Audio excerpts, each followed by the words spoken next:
Erangel doesn't have much of a backstory. It's a vaguely Soviet, post-apocalyptic, dystopian, abandoned hellhole full of guns and homes to loot. And you and 99 strangers are jumping off of a burning plane right into it. Your parachute will ensure the fall doesn't kill you, but once you're down there, it's you against the island. 99 strangers are on the hunt for you and each other. Every single one of them wants to be the last one standing. Every single one of them wants to win. They loot homes as soon as they land, hunting for weapons and armor, scrounging the map to find anything that could be of use, looking down your sights as you open the door and a guy with a shotgun blasts you in the face.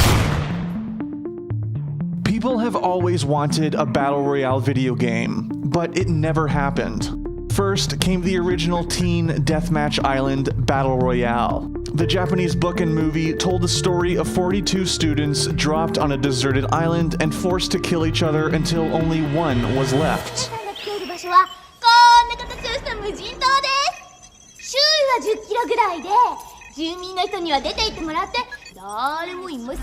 It got people asking what they would do if they were in that situation.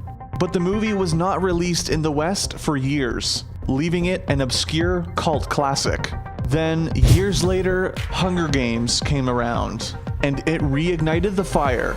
People wanted battle royale games, but no one was making them. But one person wanted it more than anybody else. Brendan PlayerUnknown Green. Brendan Green was not a game designer. He was an Irish photographer and web designer who followed the love of his life to Brazil.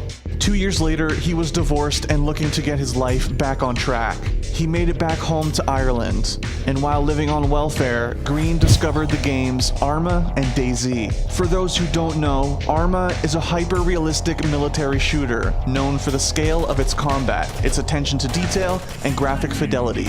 Also known for being the foundation for an incredible number of mods, many of which were spun off of into their own games. DayZ is one of the best-known Arma mods, which use the hyper-realistic combat mechanics to simulate a zombie apocalypse. So yeah, I started off making a mod basically back in Arma 2 because I wanted to make a game I wanted to play.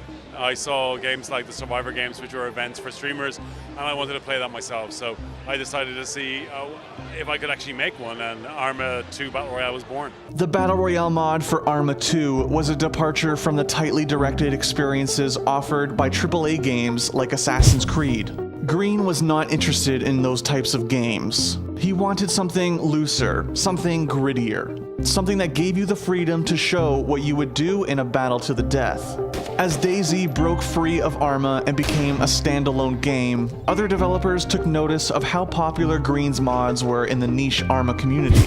Sony Online Entertainment, now known as Daybreak, hired Green as a consultant on their own DayZ-style zombie survival game. That mode eventually became H1Z1 King of the Kill, but by February 2016, Green had moved on. He was headed to Korea, where he got an interesting offer.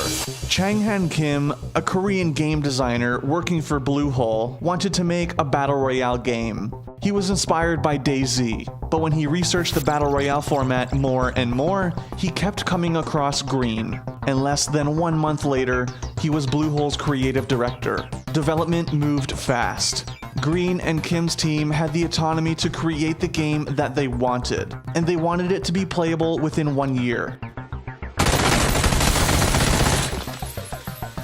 The game started its development in early 2016, and the plan was to follow an early access schedule. Green and Kim wanted to get the game in customers' hands fast for a low cost, and keep improving it over time. But the foundation needed to be laid down before anything else.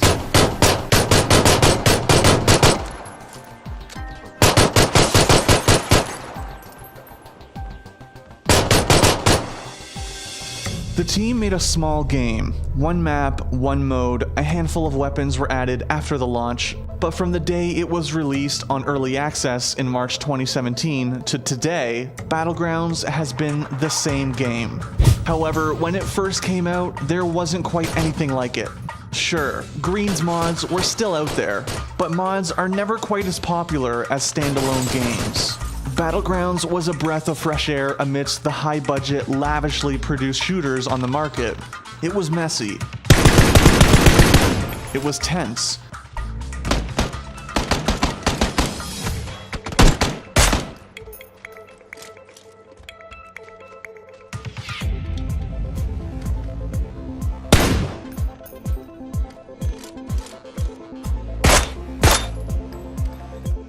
And it was complicated, but most importantly, it was fun. The island is the most important part too. While Green has said that his team is working on more maps, Erangel will always be the most iconic thing about Battlegrounds. It's the game's main character, with familiar landmarks, wide open spaces, and bizarre, unique topography. It's not realistic. Swamps, farmland, mountains, and towns all mingle together to make a backdrop that has much of a hand in the action as the players do. And the players came to Battlegrounds fast. For only $20, they got to live the fantasy of surviving the apocalypse. The game's player base grew every week. 10 million rounds of Battlegrounds were played in the game's first 4 months, and it made $11 million in 3 days. By April, it had sold 1 million copies. 1 month later, it was at 2 million. The next month, it hit 4 million. In August, Battlegrounds became the most played game on Steam in terms of concurrent players. By September, it had beaten Dota 2's record of 1.29 million concurrent players. By October, it had hit 2 million players on Steam, and became the most popular game in South Korean PC bungs, beating longtime king League of Legends. When the game cracked 2 million copies sold, Bluehole held a charity invitational tournament. I killed him? Let's go, baby! Woo! 3 months later, ESL held the first major Battlegrounds tournament, cementing a possible esports future for the game. Green told GamesIndustry.biz that he has always envisioned his mods to be a spectator sport someday, and his baby was finally taking its first steps. People still ask if Battlegrounds can be an esport. It has the audience and the player base. The only problem is the logistics. Gathering 100 people for a LAN tournament is not the easiest thing in the world, which might limit it to events like ESL 1s and DreamHacks. But esports is not the only place Battlegrounds is growing. The game is selling more and more copies by the day, and even bigger companies are taking notice. Tencent made a deal to publish the game in China. Facebook cut a streaming deal with Bluehole. Epic Games, who assisted in modifying the Unreal Engine for Battlegrounds, made a Battlegrounds-inspired play mode for their game Fortnite. And Microsoft touted a timed console-exclusive version of Battlegrounds for Xbox One at E3 2017.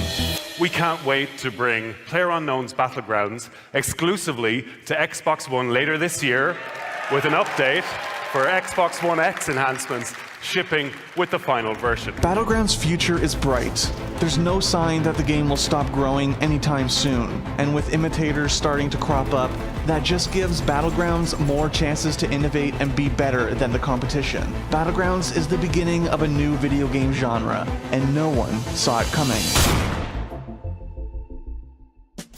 Thanks for watching. If you want more great content, be sure to hit that subscribe button.